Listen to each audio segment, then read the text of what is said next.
13 de agosto, un podcast de Aragón Radio.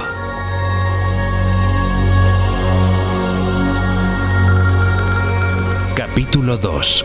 Campo Base. Las pasiones humanas son un misterio, y a los niños les pasa lo mismo que a los mayores. Los que se dejan llevar por ellas no pueden explicárselas, y los que no la han vivido no pueden comprenderlas. Hay hombres que se juegan la vida para subir a una montaña. Nadie, ni siquiera ellos, pueden explicar realmente por qué. Misael Ende, la historia interminable.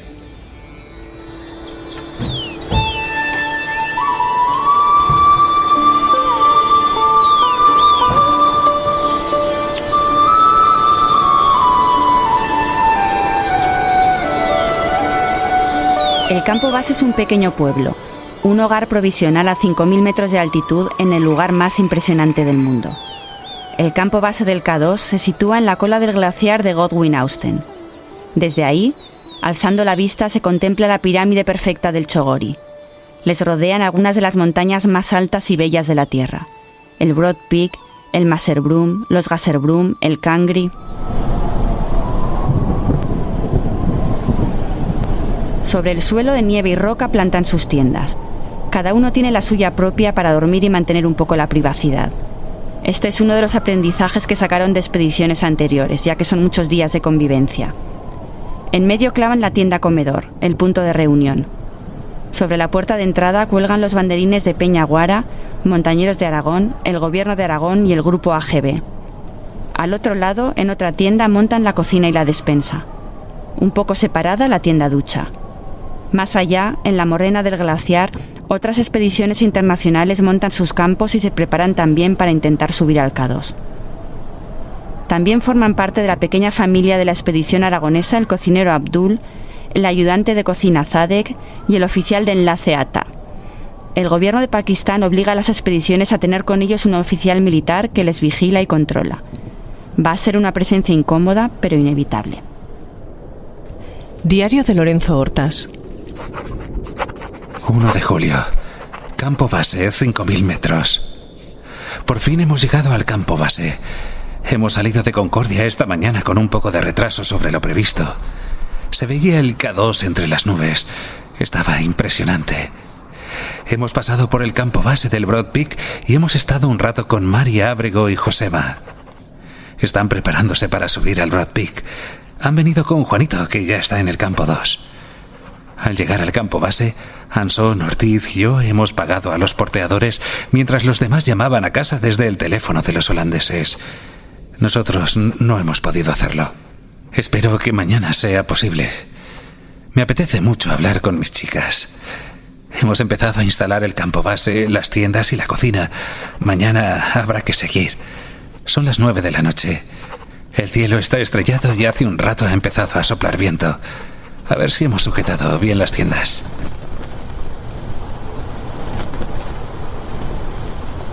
...13 de agosto... Tragedia aragonesa en el K2. Un podcast con Paula Figols. ¿Por qué el K2 se llama K2? El nombre lo eligió un oficial del ejército británico, Thomas Montgomery, que fue el primero que avistó y dibujó el K2 desde la distancia en 1856. Formaba parte de un proyecto geográfico, un plan del Imperio Británico que se inició en 1902 y se prolongaría 70 años para cartografiar las grandes cumbres de la India, entonces colonia británica. Las montañas más importantes de la cordillera del Karakorum fueron llamadas originariamente K1, K2, K3, K4, K5 y así sucesivamente, aunque más tarde se cambiaron por sus nombres locales. Salvo el K2, la más inaccesible, la más desconocida, que se quedó para siempre con su nombre provisional.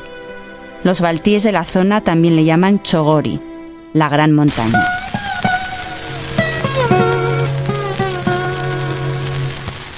A principios del siglo XX comenzó la carrera por la conquista de las grandes cumbres de la Tierra. Las disputas coloniales se trasladaron a las montañas. Los británicos se centraron en el Everest, desde las primeras expediciones de Mallory en los años 20. Los alemanes en el Nanga Parbat. y los franceses en el Annapurna y el Makalu. El K2 siempre estuvo en el punto de mira de los italianos. Tras varios intentos de distintas expediciones internacionales, finalmente fueron los italianos Compagnoni y Lacedelli los primeros en pisar la cima, el 31 de julio de 1954.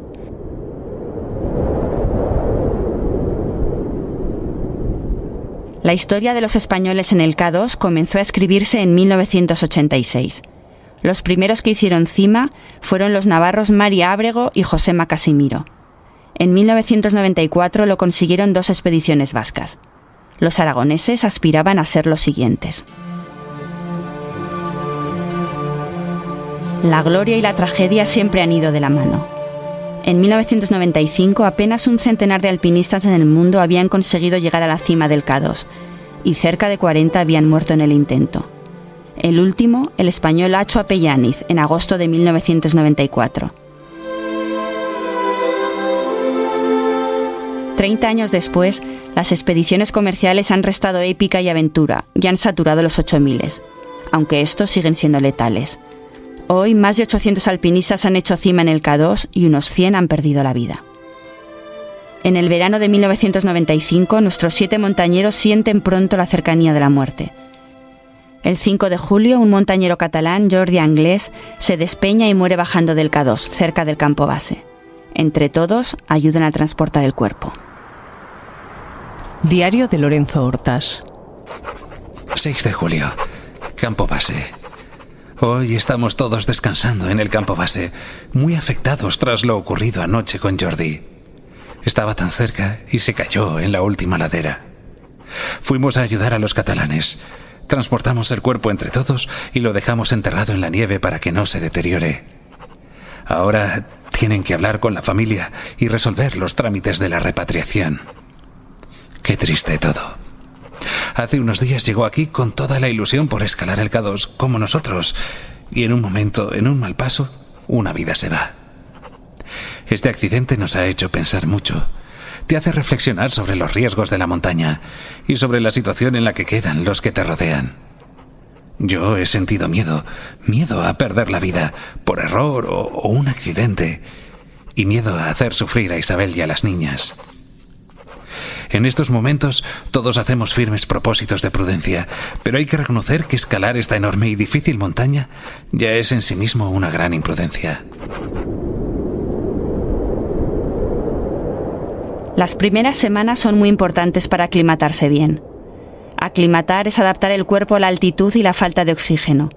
Las condiciones son extremas y los alpinistas tienen que pasar por un proceso gradual de aclimatación. Van subiendo y bajando, equipando los campos de altura, preparándose y esperando el momento propicio para emprender el ataque a cumbre. Manuel Avellanas, el médico, toma nota cada día de los cambios meteorológicos. A la vuelta tiene previsto presentar un estudio sobre los cambios fisiológicos en altura. También coge muestras de agua y nieve para analizar su composición. Anotaciones de Manuel Avellanas. 10 de julio. Temperatura mínima 6 grados bajo cero. Temperatura máxima 32 grados. Presión 613 milibares. Precipitaciones 0. Cielo nuboso. ¿Cuánto ha cambiado la tecnología en el mundo del alpinismo? Hace 30 años no había previsiones meteorológicas fiables. Las comunicaciones en altura eran muy deficientes. Los primeros días aprovecharon un teléfono satélite de una expedición holandesa para hacer breves llamadas. Cuando estos se fueron, se comunicaban por cartas, que tardaban días o semanas en llegar a su destino. Se las entregaban a algún grupo de trekking de paso por la zona, o a un mail runner, un hombre que iba corriendo desde el campo base hasta el pueblo más cercano y ahí las llevaba a una oficina de correos. Qué antiguo, qué bonito. Diario de Lorenzo Hortas. 18 de julio, campo base. Han pasado varios días desde que escribí por última vez. Hace buen tiempo y continuamos con la aclimatación. Hemos ido subiendo y bajando por parejas o tríos. El 14, sin madrugar mucho, salimos Lorenzo y yo hacia el campo 1. Estuvimos trabajando para desenterrar cosas de los catalanes y al día siguiente subimos hacia el campo 2, a 6.580 metros. La vista es impresionante, con la confluencia de los glaciares a nuestros pies. La caída también es impresionante. Hay que estar asegurados constantemente porque das un traspiés y caes más de 1000 metros. Hemos estado preparando el terreno para dejar ahí las tiendas del campo 2, equipadas con sacos, esterillas, hornillo y algo de comida. Lo necesitaremos el día que emprendamos el ataque a la cima. El día 17 hemos seguido subiendo hacia el campo 3, a unos 7000 metros. Hemos salido a las 5 por un camino precioso, con unas vistas increíbles, y hemos llegado hasta una pequeña arista. Ahí se terminan las cuerdas fijas y entramos en el valle glaciar bajo el hombro.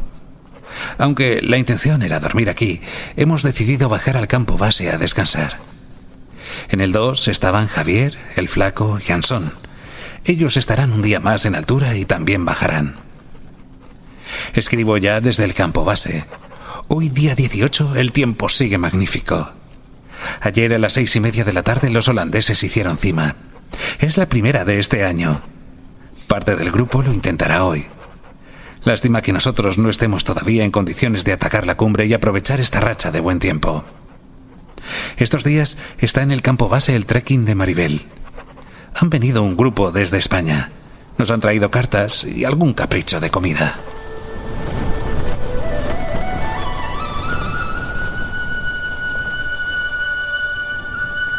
Los montañeros preguntan a los recién llegados por las noticias de España y el mundo. Hace un mes que salieron de casa y en el campo base viven ajenos a la actualidad informativa. No saben qué sucede más allá del Karakorum, salvo los éxitos de Indurain que les va transmitiendo Avellanas a través de Radio Exterior de España. Es el verano del secuestro del empresario aragonés Julio Cordón, de la resaca aún del gol de Nayim, del Mundial de Rugby de Mandela, de los episodios más sangrientos de la Guerra de los Balcanes, de los últimos tiempos de Felipe González en el poder, de la explosión de los grandes festivales de música, de verbenas, de Isorray. Pero qué lejano les resulta a ellos todo eso. El K2 se alza imponente y desafiante. Ese es su objetivo, su pasión, su obsesión.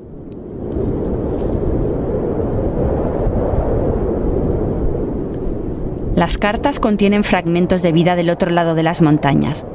Las escribieron hace semanas las mujeres, las novias, los hijos, los hermanos, los amigos. Contienen los olores de casa, las emociones contenidas, las historias cotidianas.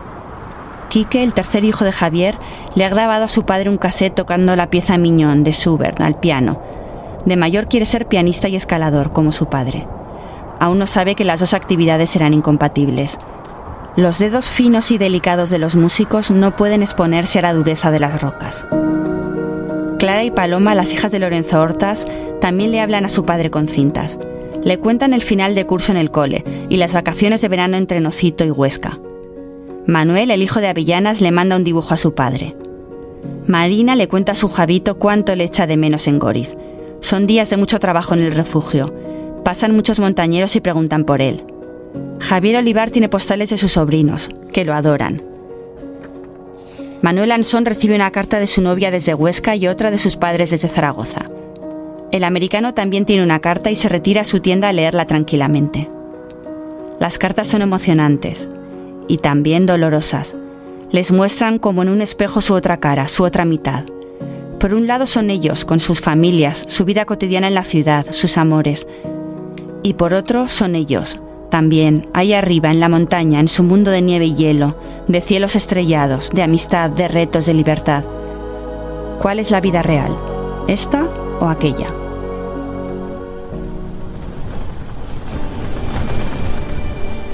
Campo base, K2, 23 de julio de 1995.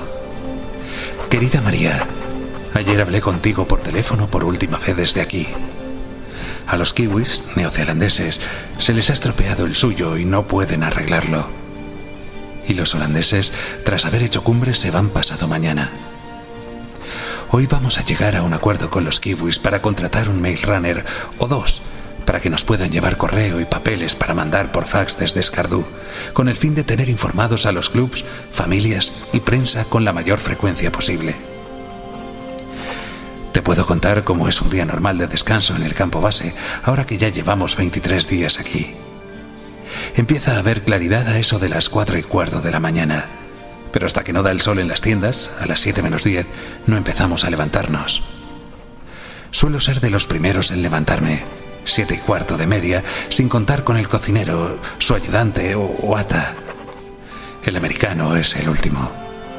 Si hace sol, desayunamos fuera de la tienda comedor, un café con leche con muesli o colacao con galletas, y siempre chapati, que es una torta de harina delgada y redonda que se come aquí por sistema. Tal vez ponemos alguna cinta en el casete que hay en la tienda comedor, y si alguien del grupo está escalando, lo observamos por los prismáticos. También tenemos chocolatinas, mermelada y cereales. Luego nos ponemos a lavar algo de ropa mientras otros leen. Algunos leen al sol, pero yo prefiero hacerlo tumbado dentro de la tienda. Siempre suele venir alguna visita de algún otro campamento o de algún trekking. Luego comemos en la tienda comedor con algunas latas de aceitunas como aperitivo, también berberechos o mejillones.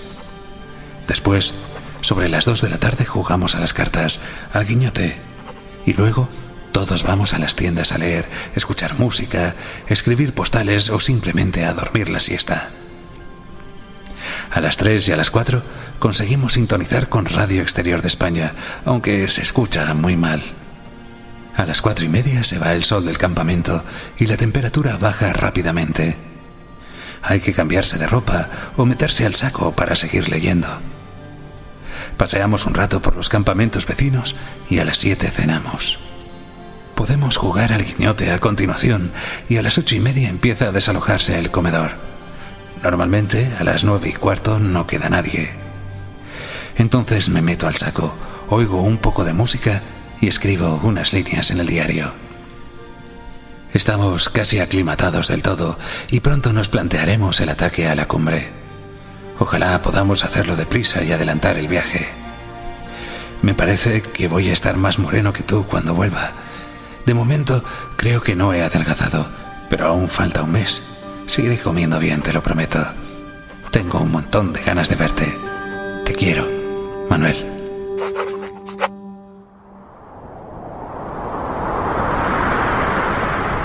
Diario de Lorenzo Hortas.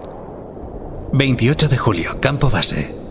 De nuevo hoy ha estado todo el día nebusqueando, aunque la nieve no ha cuajado. La radio ha dicho que quizá mañana mejore. Todos estamos confiados en que el mal tiempo termine y por lo menos nos deje intentar subir esta montaña. Hoy ha estado Allison con nosotros. Viene muchos días a usar nuestra ducha y a comer o cenar con nosotros. Es una mujer muy agradable y muy fuerte. Viene de subir el Everest sola y sin oxígeno hace 2 meses. Aquí va con la expedición de los americanos. Tiene intención de subir el K2 y luego ir al Kanchenjunga, los 3 8000 más altos en menos de un año. Nos hemos estado enseñando fotos de los hijos. Tiene 2 rubios pequeños, Tom de 6 años y Kate de 4. Le esperan en Escocia con su marido, Jim.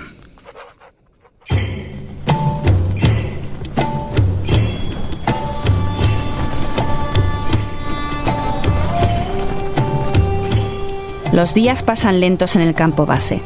Nieva durante varios días seguidos y la nieve trastoca sus planes. Son días de espera, de convivencia, de partidas de guiñote. La alpinista británica Alison Hargreaves, que intenta subir el K2, pasa mucho tiempo con ellos. Los montañeros son una pequeña familia con un objetivo común: intentar escalar la montaña de las montañas.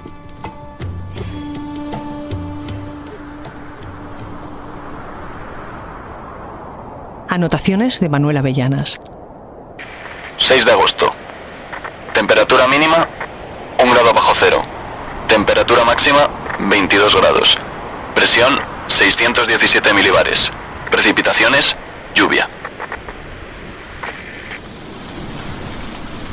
Diario de Lorenzo Hortas. 7 de agosto, campo base. Son las 6 de la tarde y sigue lloviendo. El tiempo, lejos de mejorar, parece que está empeorando. Todos empezamos a desesperarnos. El K2 no se deja ver.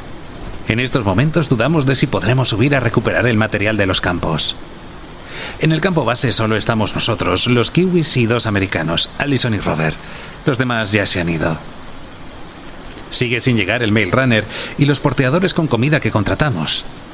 Javier repite mucho una frase: esto es un desastre. Tenemos la sensación de estar perdiendo el tiempo y el verano. Cada día las ganas de ir a casa son más grandes. ¡Qué ganas de ver a Isa y a las moñas! No sé si estoy más blando por el libro que he leído hoy, Los puentes de Madison, pero me he acordado mucho de Isabel. Ha dejado de llover y ahora se ha puesto a nevar.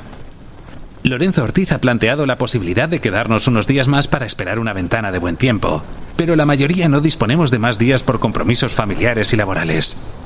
Hemos quedado que el 15 nos vamos de aquí.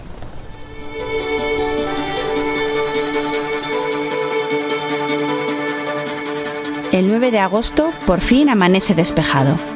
El sol ilumina las tiendas y trae un rayo de esperanza. Manuel Avellanas es el primero en levantarse y pone el casete a todo volumen con el himno de San Lorenzo.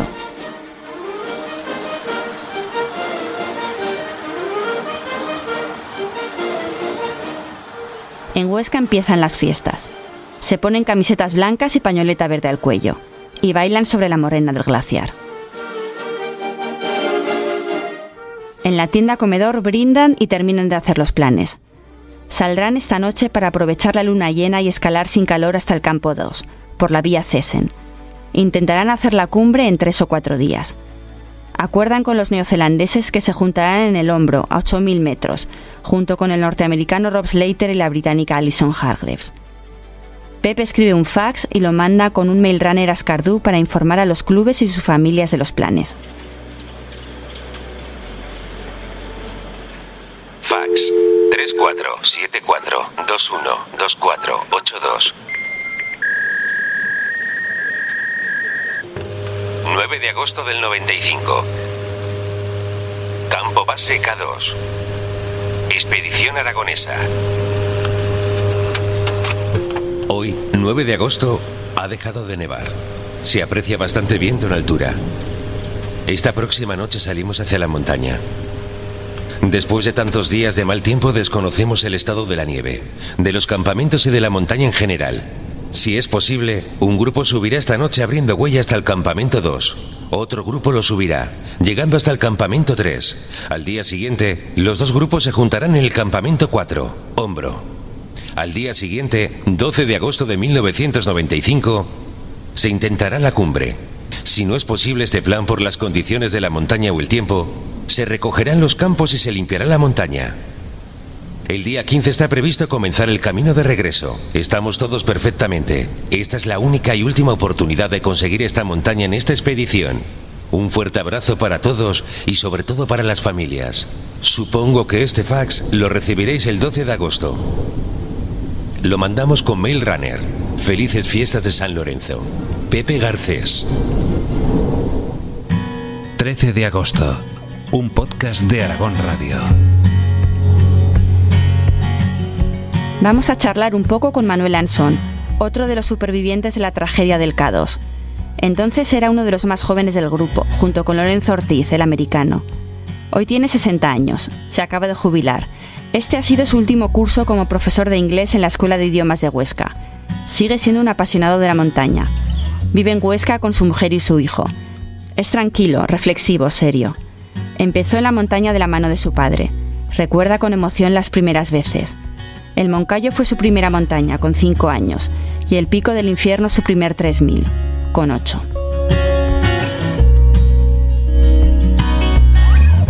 ¿Y cómo pasaste luego de los Pirineos a los Alpes, a seguir escalando fuera de las montañas más cercanas? ¿Cómo fue ese camino? Pues después de, desde que empecé a andar fui detrás de mi padre, donde me llevaba, y ya claro, cuando tenía 17 años, pues andaba ya como él, más o menos. Entonces empecé a buscar amigos para hacer otras cosas, me atraía la escalada. Mi padre había escalado él de joven, pero no me enseñó nunca a escalar. Ya lo había dejado lo que era escalar con cuerdas y clavos, etcétera. Pero luego yo quería seguir subiendo montañas, pero cada vez más difíciles, y para eso tenía que aprender a escalar. Y por ese motivo empecé a escalar, para poder subir montañas más altas y más difíciles. Y fui conociendo poco a poco gente en Zaragoza, y sin darme cuenta estaba ya escalando montañas difíciles en el Pirineo en verano, en invierno, y viendo los Alpes también. el K2 en el año 95 fue tu primer 8000, pero antes de eso tú ya habías escalado algunas paredes muy complicadas aquí, en África, en los Andes. ¿Algunas de ellas que te marcaran o alguna expedición que tú recuerdes que fuera especial? Sí, después de varias invernales muy buenas en el Pirineo, me entran unas ganas locas de ir a los Andes, porque montañas de 6.000 metros, muy accesibles, muy bonitas, de mucha dificultad, sin masificar, había poca gente, pues fue mi objetivo y rápidamente fui para allá. Y con Ana Sese, una grandísima escaladora, en el año 88 estuvimos haciendo una campaña muy buena en los Andes, subiendo 6.000 difíciles y vi que eso me gustaba mucho. Volví en el 90, allí estuve escalando con un escalador madrileño y con otro irlandés y mientras tanto pues íbamos a los Alpes en verano, en invierno, en el Pirineo en verano, en invierno, a seguir pues aprendiendo cosas de la montaña y viendo que lo que más me gustaba era cuanto más duras eran las condiciones, mejor me lo pasaba. ¿Y cómo conociste al grupo que vais al K2? ¿Cómo te surge esta oportunidad? Pues a Lorenzo Ortiz lo había conocido escalando en el Pirineo en invierno, y luego a Pepe Garcés lo conocía de Zaragoza porque me había dado él información para ir a la expedición de los Andes, y aunque no habíamos escalado juntos con él, sí que manteníamos el contacto y él estaba al corriente de las cosas que yo iba haciendo.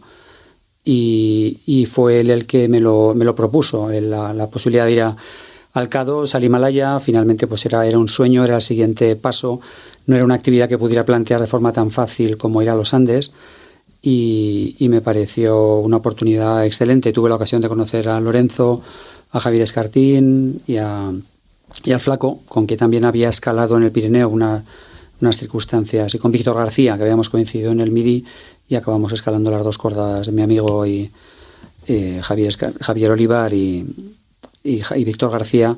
Y pues bueno, conocí a Javier Olivar, al Flaco, también de esto. Y lo del K2 me pareció un sueño. Era consciente de que era una primera para mí de muy altos vuelos. Como primera salida al Himalaya, empezar con el K2 pues era espectacular, pero bueno, confiaba en hacerlo lo mejor posible.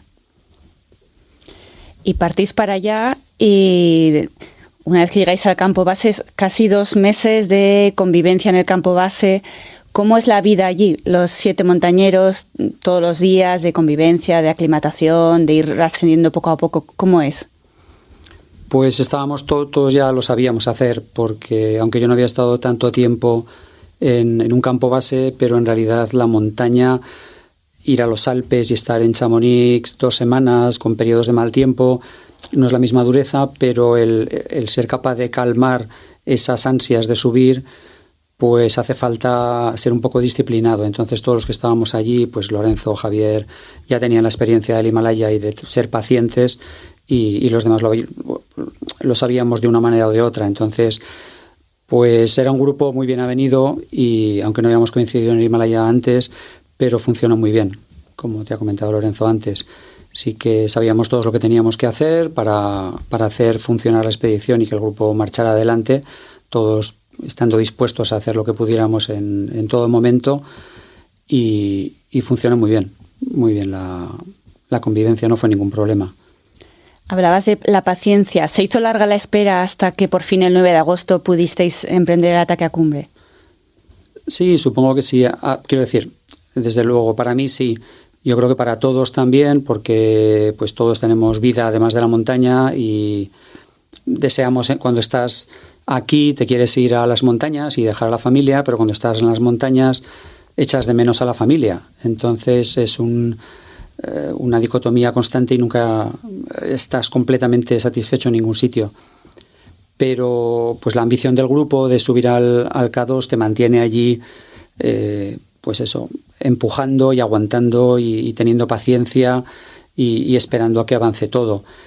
Finalmente el pasar de los días de alguna manera pues bueno, hace deseable el final. Dices, bueno, pues cuando ya nos queden muy pocos días intentaremos hacer cumbre, y si no se puede pues nos volvemos a casa y ya está. Habremos intentado todo lo que hemos podido y volvemos satisfechos. Ese era un poco el planteamiento, yo creo que teníamos cada uno. Y cada uno pues lidiábamos con esos, con esas, echar de menos a nuestros seres queridos a nuestra manera. En tu caso, empezaste la ascensión con ellos y en algún punto entre el campo 3 y el campo 4, por encima de los 7.000 metros, no te encontraste bien y decidiste darte la vuelta. ¿Es una decisión difícil cuando estás ya tan cerca de la cima? No es tan cerca, en realidad, en el K2, eso.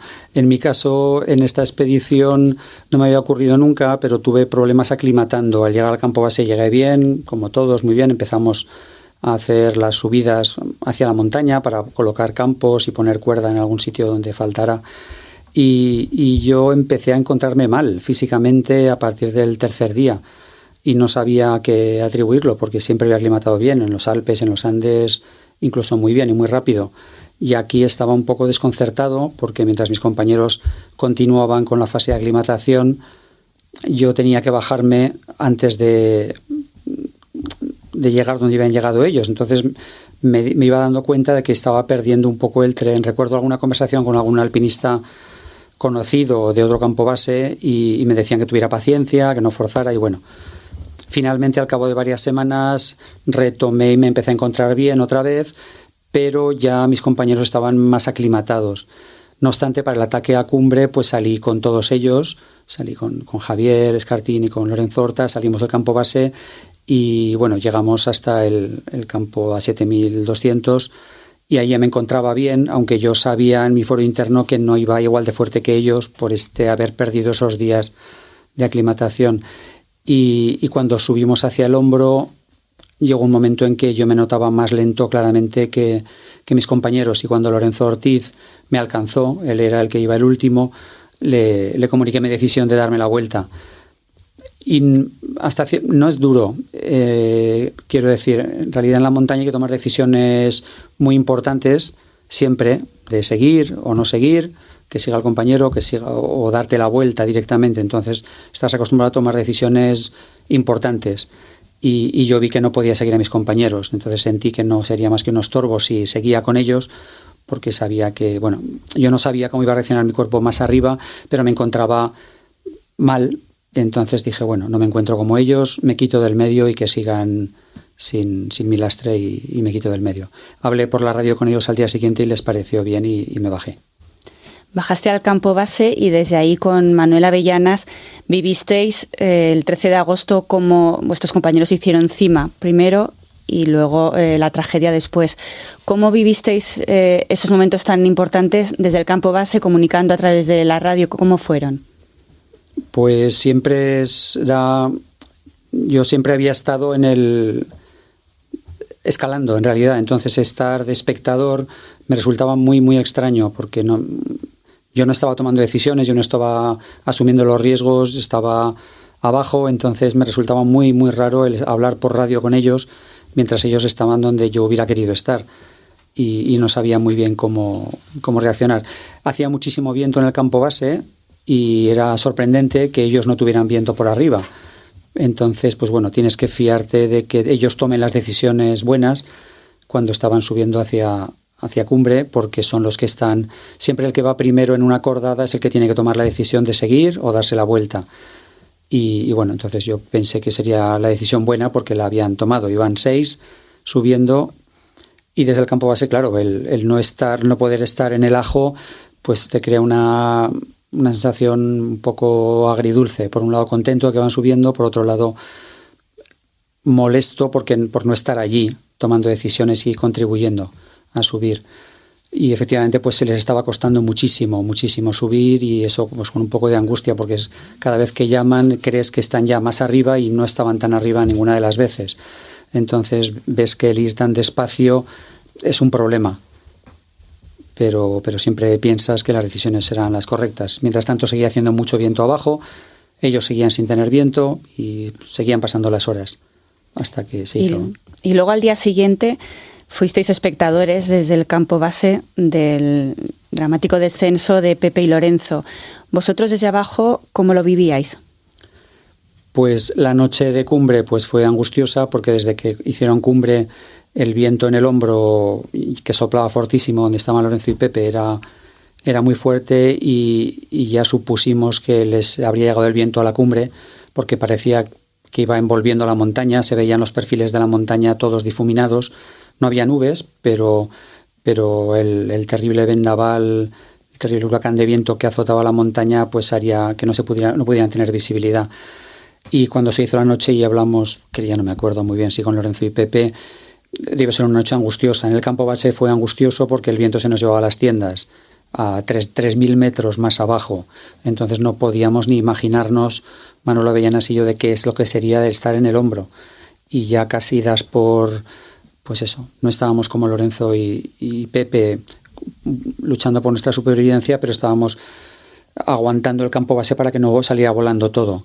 Y entonces, y claro, pensando en los de la cumbre, que esperábamos un milagro, a ver si mañana ha ocurrido un milagro y han podido reunirse con Lorenzo y Pepe en el hombro.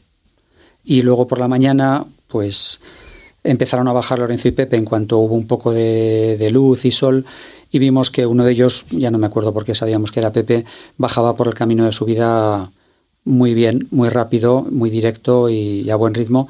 Y Lorenzo, que iba más atrás, no solo no bajaba rápido, sino que encima se desvió en un momento dado, se fue hacia otro sitio y no nos lo podíamos creer, porque Lorenzo sabe muy bien por dónde había que bajar y no tenía ningún sentido que estuviera yendo hacia unos seracs por donde no se iba a ninguna parte. Era, no sé, no entendíamos nada. Finalmente nos contó pues que había visto restos, se había desviado. Y después de unas cuantas horas de Lorenzo irse apartando de la ruta, ya parecía que sin que fuera a ser reversible, pues en un momento dado, después de estar mucho tiempo parado en una zona lejos de la ruta de bajada, pues empezó a volver hacia la ruta buena, en una travesía horizontal que le llevó el resto del día y parecía que no iba a llegar nunca. Y bueno, como nunca se paraba del todo, siempre avanzaba despacito, se paraba, pero se volvía a poner en marcha, pues al final pensamos que a lo mejor llegaría. Y finalmente llegó con Pepe y fue un alivio cuando supimos que estaban los dos juntos. Tú saliste a buscarle, ¿no? ¿Le acompañaste esos últimos metros para que pudiera llegar al campo base? Al día siguiente yo estaba cansado de mi intento, pero al día siguiente subí todo lo que pude para salir al encuentro de Pepe y de Lorenzo. Pepe bajaba más fuerte y bajaba delante, me crucé con él, pues bajaba roto después de la noche del hombro y unas horas después bajaba Lorenzo y salía a su encuentro también y también bajaba roto. Pero ambos llegaron al campo base por sus propios medios, fue simplemente el apoyo de estar allí por si acaso pues no podían seguir, pero sí que aguantaron los dos. Después de que los evacuaran en helicóptero y dejarais el campo base, tú te quedaste unos días más en Pakistán para hacer gestiones. Fuiste el primero que llegaste con Pepe una semana antes y el último que te fuiste de la expedición. ¿Cómo fue tu viaje de vuelta? ¿Solo? ¿Y cómo fue tu llegada a casa? Fue una sensación rara porque el volver a casa sin los amigos, la mitad de los montañeros que habíamos ido se habían quedado en la montaña.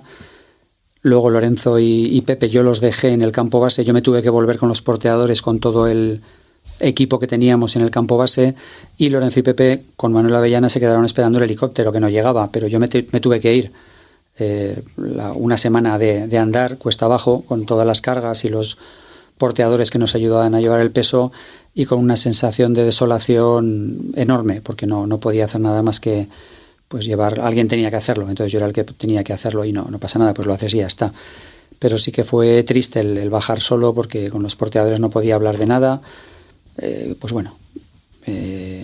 Y cuando oí el helicóptero, no sé si a los 2 días de salir, oí el helicóptero que finalmente se llevaba a Lorenzo y Pepe, pues fue una sensación parcial de alivio, de decir, bueno, por fin llevaban ahí ellos esperando muchos días el poder dejar el campamento y cuando salieron dije, bueno, ya solo quedo yo, por lo menos se han ido todos los demás y ya estarán de vuelta en casa. Y 2 años después de todo esto, volviste al Karakorum, al Broad Peak. ¿Querías probarte a subir un 8000? Sí, la expedición del K2 había ido muy bien, como hemos contado tantas veces, hasta que se torció de forma radical al final y acabó muy mal. El amor por las montañas sigue allí, las montañas le siguen gustando mucho, lo que habían sufrido las familias en el K2 a mí me dejó una huella importante porque pues te planteas muchas veces si es justo o hasta qué punto es, bueno, está claro que no es justo, pero hasta qué punto tenemos derecho a hacer sufrir tanto a las familias cuando vas a sitios así. Supongo que es inevitable, hay que vivir con ello, pero bueno, cuando te ocurre finalmente, pues te toca muy, muy dentro. Pero yo sí que quería volver al Himalaya y hacer algo que me dejara un sabor de boca mejor, que acabara mejor, y también desde el punto de vista deportivo me apetecía experimentar lo que supone hacer cumbre y que acabe bien.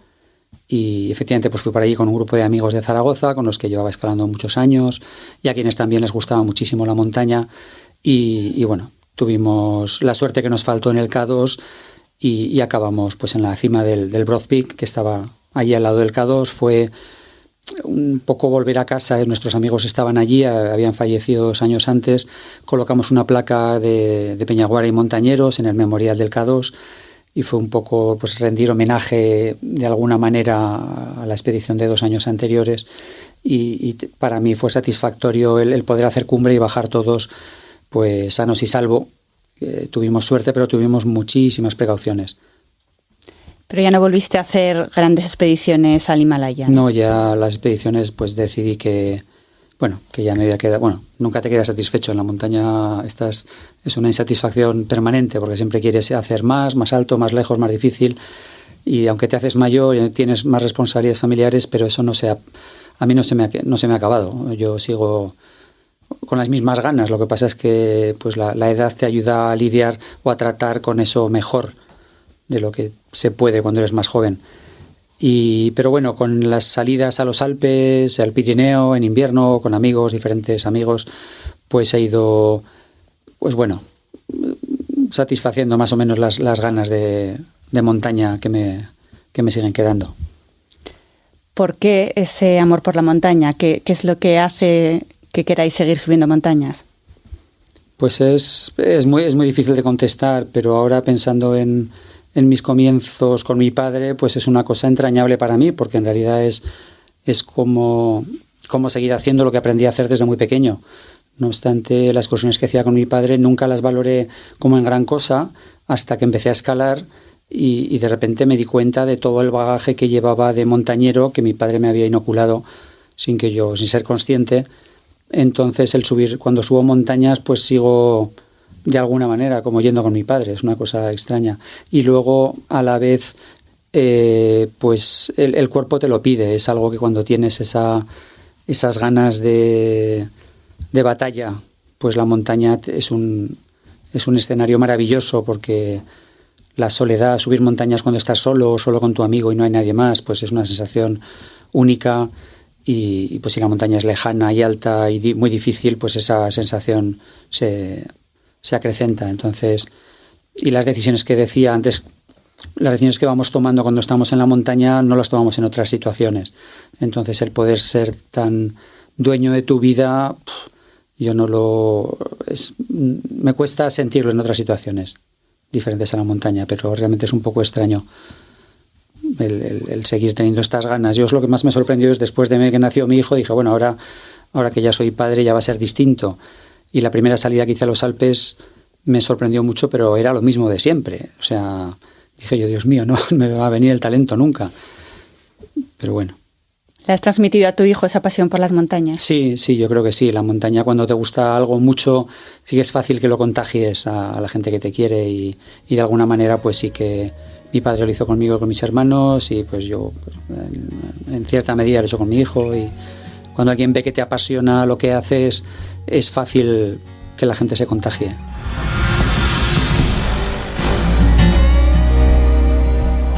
Desde el 1 de julio hasta el 9 de agosto, los montañeros aragoneses han vivido en el campo base del K2, a 5.000 metros de altitud, aclimatando el cuerpo, preparándose para el ascenso a la cumbre, equipando los campos de altura en la montaña, esperando una ventana de buen tiempo. Los últimos días de julio y primeros de agosto ha nevado mucho, y el mal tiempo ha retrasado sus planes. Incluso llegaron a pensar que no podrían intentar la ascensión. Finalmente, el 9 de agosto, el día que empiezan las fiestas de San Lorenzo en Huesca, amanece despejado y radiante. Esa noche comenzarán el ataque a Cumbre. El sueño está cada vez más cerca. 13 de agosto. Paula Figols.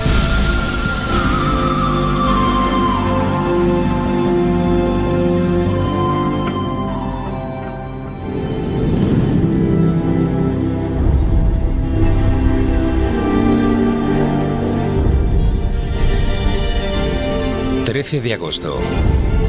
La tragedia aragonesa del K2, una producción de Aragón Radio Podcast.